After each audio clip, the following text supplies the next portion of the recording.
¿Qué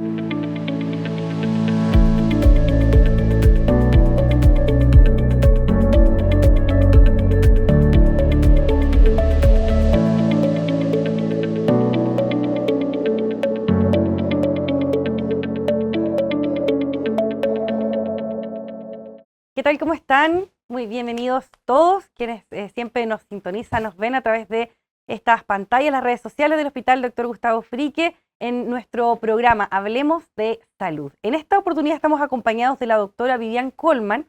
Ella es parte del programa PAI, que es el programa de acompañamiento a la identidad de género que tenemos acá en el Hospital Dr. Gustavo Frique, para hablar con nosotros acerca de un tema muy relevante que es la despatologización trans. ¿Cómo está, doctora? Muy bien, muchas gracias por la invitación.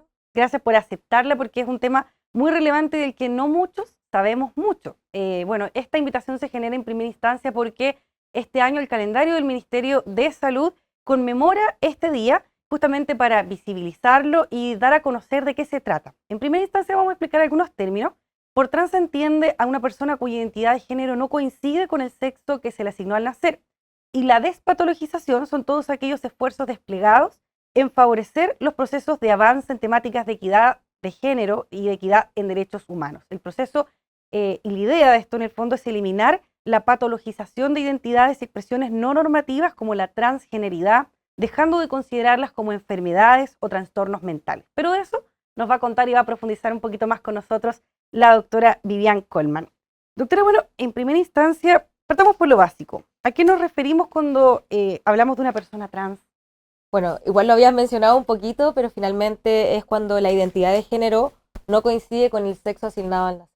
¿Ya? O sea, habitualmente se tienen que manejar de manera distinta. Nosotros trabajamos a nivel de algo que se llama galleta de género, y el sexo asignado al nacer puede ser femenino, si hay genitales femeninos, masculinos o intersex, ¿ya? Como que hay algo más ambiguo.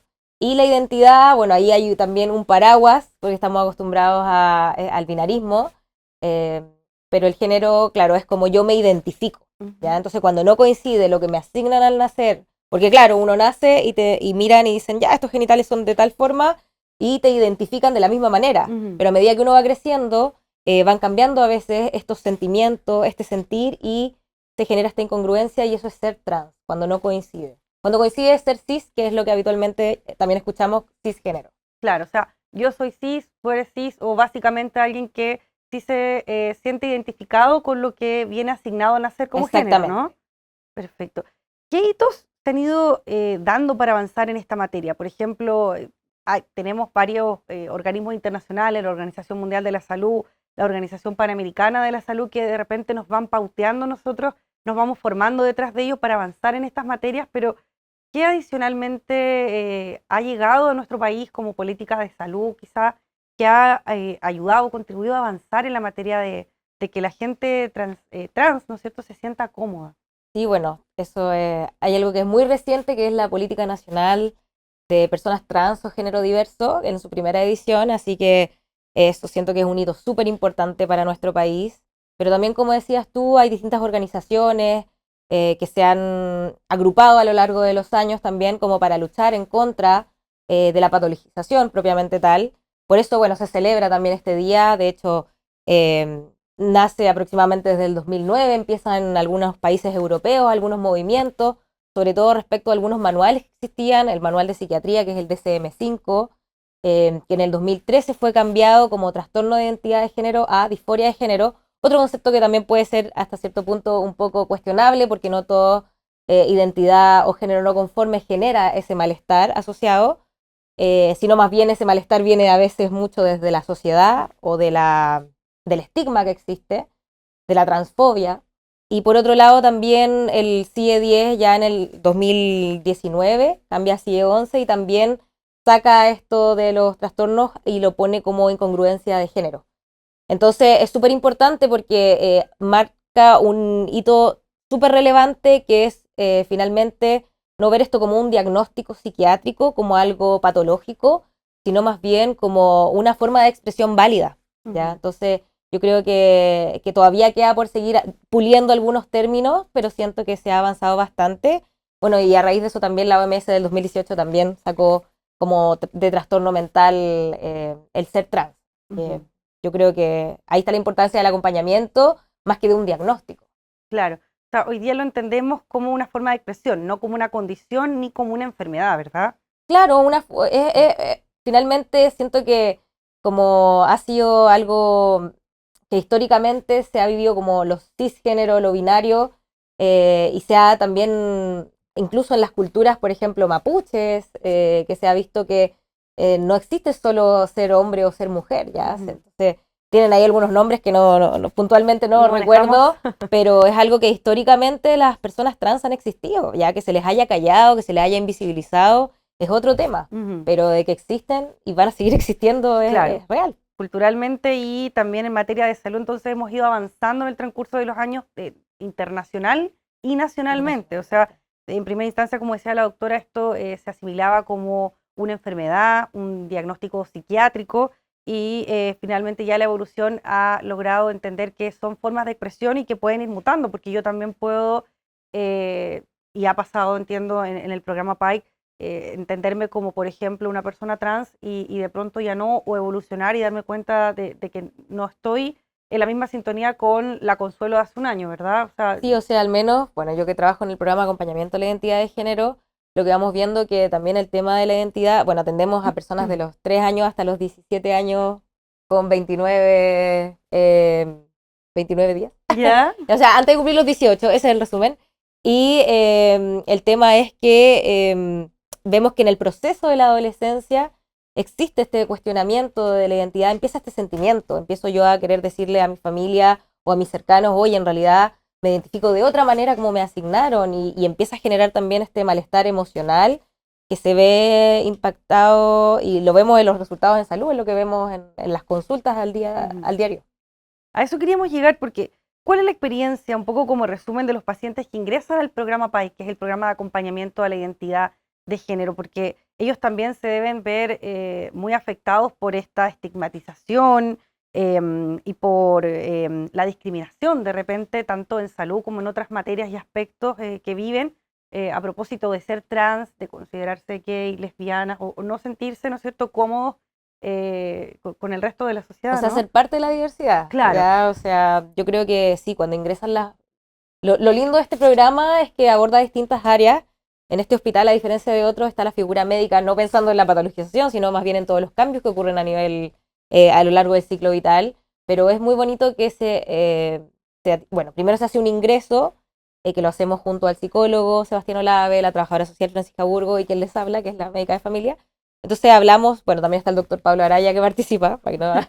No invisibilizarlo. Pero ingresan primero y hay atenciones que son individuales, focalizadas individualmente en las necesidades que va teniendo la persona que llega a atenderse, porque finalmente todos los procesos de transición son distintos también. Todos no tienen las mismas barreras, los mismos apoyos.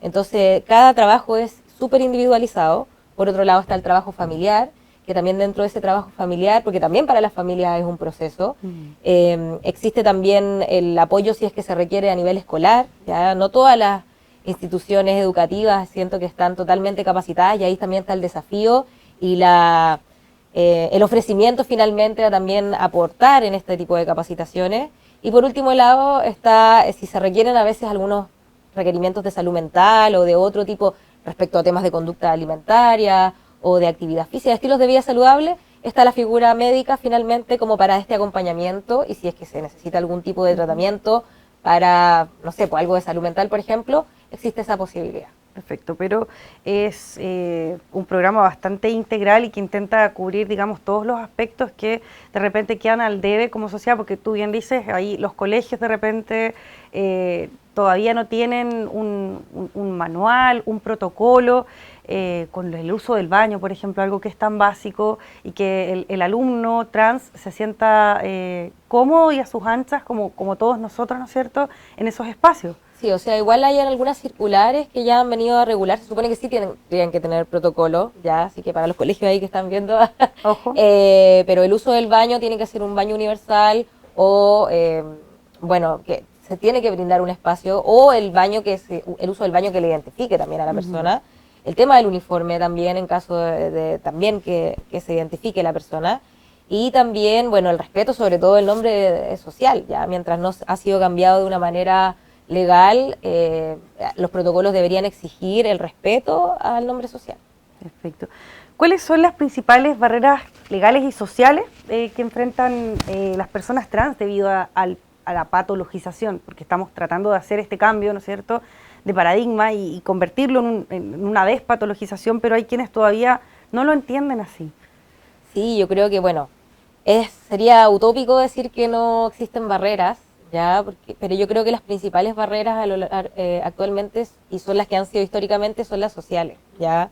El estigma, la victimización, la revictimización, nosotros somos una parte importante, el área de la salud, porque finalmente también deberíamos ser un área segura, un espacio seguro para las personas trans, y a veces no lo somos, ya, o sea, a veces llegan personas, tienen malas experiencias y no quieren volver, y eso implica hacer un trabajo, claro, algo ¿no? perjudicial para su salud, porque no me controlo, dejo de hacerme exámenes, dejo de recibir atenciones. Porque fue traumático. Miedo, claro, porque finalmente tengo miedo a pasar lo peor en mi atención. Entonces, el llamado ahí es que finalmente uno acá se transforma en un garante de derecho.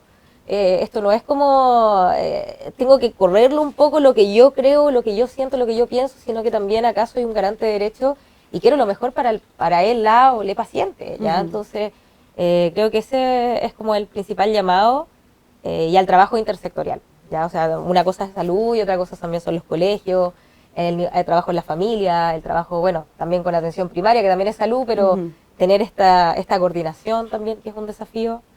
Pero sí, pues yo creo que las principales barreras son a nivel social, a nivel legal.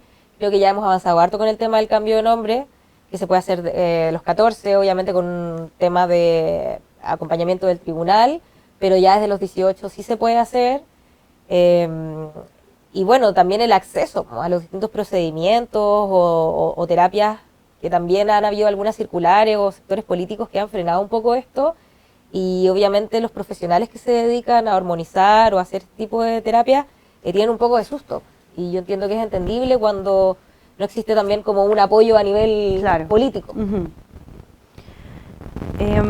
Bueno, tenemos entonces las barreras legales, que son las menos, dices tú, hemos ido avanzando, el gobierno de turno, independiente de cuál sea el color político, ¿no es cierto?, se ha encargado de integrar a las personas trans y son más las barreras sociales. ¿Cómo afecta ahora la patologización en la salud mental de las personas trans? Tú ahí lo comentabas, ¿no es cierto? Somos en equipo integral, hay psicólogo, médico de familia, trabajadora social, se hace un trabajo personalizado con la persona trans, así también con su entorno, su núcleo familiar.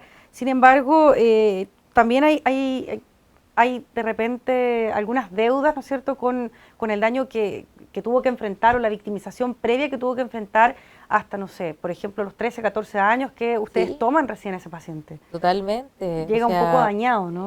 Sí, yo creo que los datos que tenemos son súper crudos. O sea, primero, que la expectativa de vida de las personas trans hasta hace unos años eran 35 años, ¿ya? O sea, es algo que a mí yo lo digo y es como que se me aprieta un poco el pecho. Pero por otro lado, los datos relacionados a la salud mental son súper, son súper variados, pero también son súper crudos. Hay mayor tasa de depresión, de ansiedad, de trastornos de la conducta alimentaria, y finalmente todo eso tiene un impacto directo en la salud física, emocional de las personas trans. Entonces yo creo que obviamente la patologización no aporta a estos datos, por eso hay que favorecer la despatologización y también centrarnos un poco, bueno, yo desde como médica de familia, en los pilares fundamentales que tiene la medicina familiar o el modelo de atención integral de salud, que no lo quiero dejar de lado, que es centrado en las personas, en lo que ellos desean y quieren para su vida, no es lo que yo creo que necesitan, ¿ya? También en la integralidad, ¿ya? O sea, finalmente un abordaje biopsicosocial, espiritual, y también con pertinencia cultural, y también a lo largo del ciclo de vida, que también yo siento que es una deuda, porque como había dicho, el PAI es hasta los 18 años, pero también hay personas que realizan su transición posteriormente a eso. Van a requerir acompañamiento en cuanto a salud mental posterior a los 18 años. Y ahí el acompañamiento yo creo que estamos en deuda como país, y creo que es súper importante, sobre todo porque también tiene un impacto en salud pública. ¿ya? Y también bueno, en su vida personal. Tenemos que ahí como sociedad también hacer el favor de cooperar en este sentido al tema de la despatologización y a integrar a las personas trans porque su salud mental es sin duda preocupante. O sea, cuando vemos estos datos, estas cifras, 35 años de esperanza de vida como un máximo, realmente es alarmante y claro, nos deja entrever que realmente hay que hacer un cambio urgente, ¿no? Bueno, doctora, el hecho de que se despatologice una mitigación es porque hay que abordar quizá otros aspectos, además de los que ya hemos considerado. Quizá hay que abrir un poco más el abanico y... Sí, o sea, idealmente que se abran más abanico de prestaciones, pero siento que, por ejemplo, el que se haya creado el PAI, que ya fue acá en nuestro hospital lleva aproximadamente 2 años y medio funcionando, también viene un poco a esto de despatologizar, ¿ya? O sea, cuando nosotros hacemos el ingreso, hablamos de que tenemos un enfoque afirmativo y no patologizante, pero también viene a responder como finalmente a lo que debemos hacer, que es acompañar finalmente a estas personas para que según sus necesidades podamos ir acompañándolos en este proceso, haciendo las derivaciones pertinentes, enfocándolos en lo que realmente necesitan. Pero sí, yo creo que la despatologización es súper importante, y no solo a nivel hospitalario ya en este momento, sino que a nivel transversal como país. Claro, nosotros nos hacemos cargo en parte del área médica, de salud, ¿no es cierto? Pero son varios los factores que influyen y que inciden hoy día en esto. ¿Y qué nos falta o para dónde debiéramos avanzar, doctora? Yo creo que lo que había referido recientemente, que es esto de seguir abordando, bueno, obviamente con un enfoque integral, con mejorar las prestaciones que podemos entregarle a nuestros pacientes, también ser un poco más, bueno, no sé cómo decirlo, pero como ver también lo que se está haciendo internacionalmente, ver los avances que tenemos, los estudios, basarnos en evidencia también, no solo por muy lo que yo quiero, porque también obviamente todas las intervenciones o los accesos, por ejemplo, a hormonoterapia, tienen riesgo y estos riesgos son comunicados, o sea, una toma de decisión informada, pero creo que todavía nos falta a nivel social quizás difundir un poco más este tema. Creo que las nuevas generaciones nos dan cátedra respecto al conocimiento de estas temáticas, pero finalmente yo creo que es la apertura mental de sacar el prejuicio,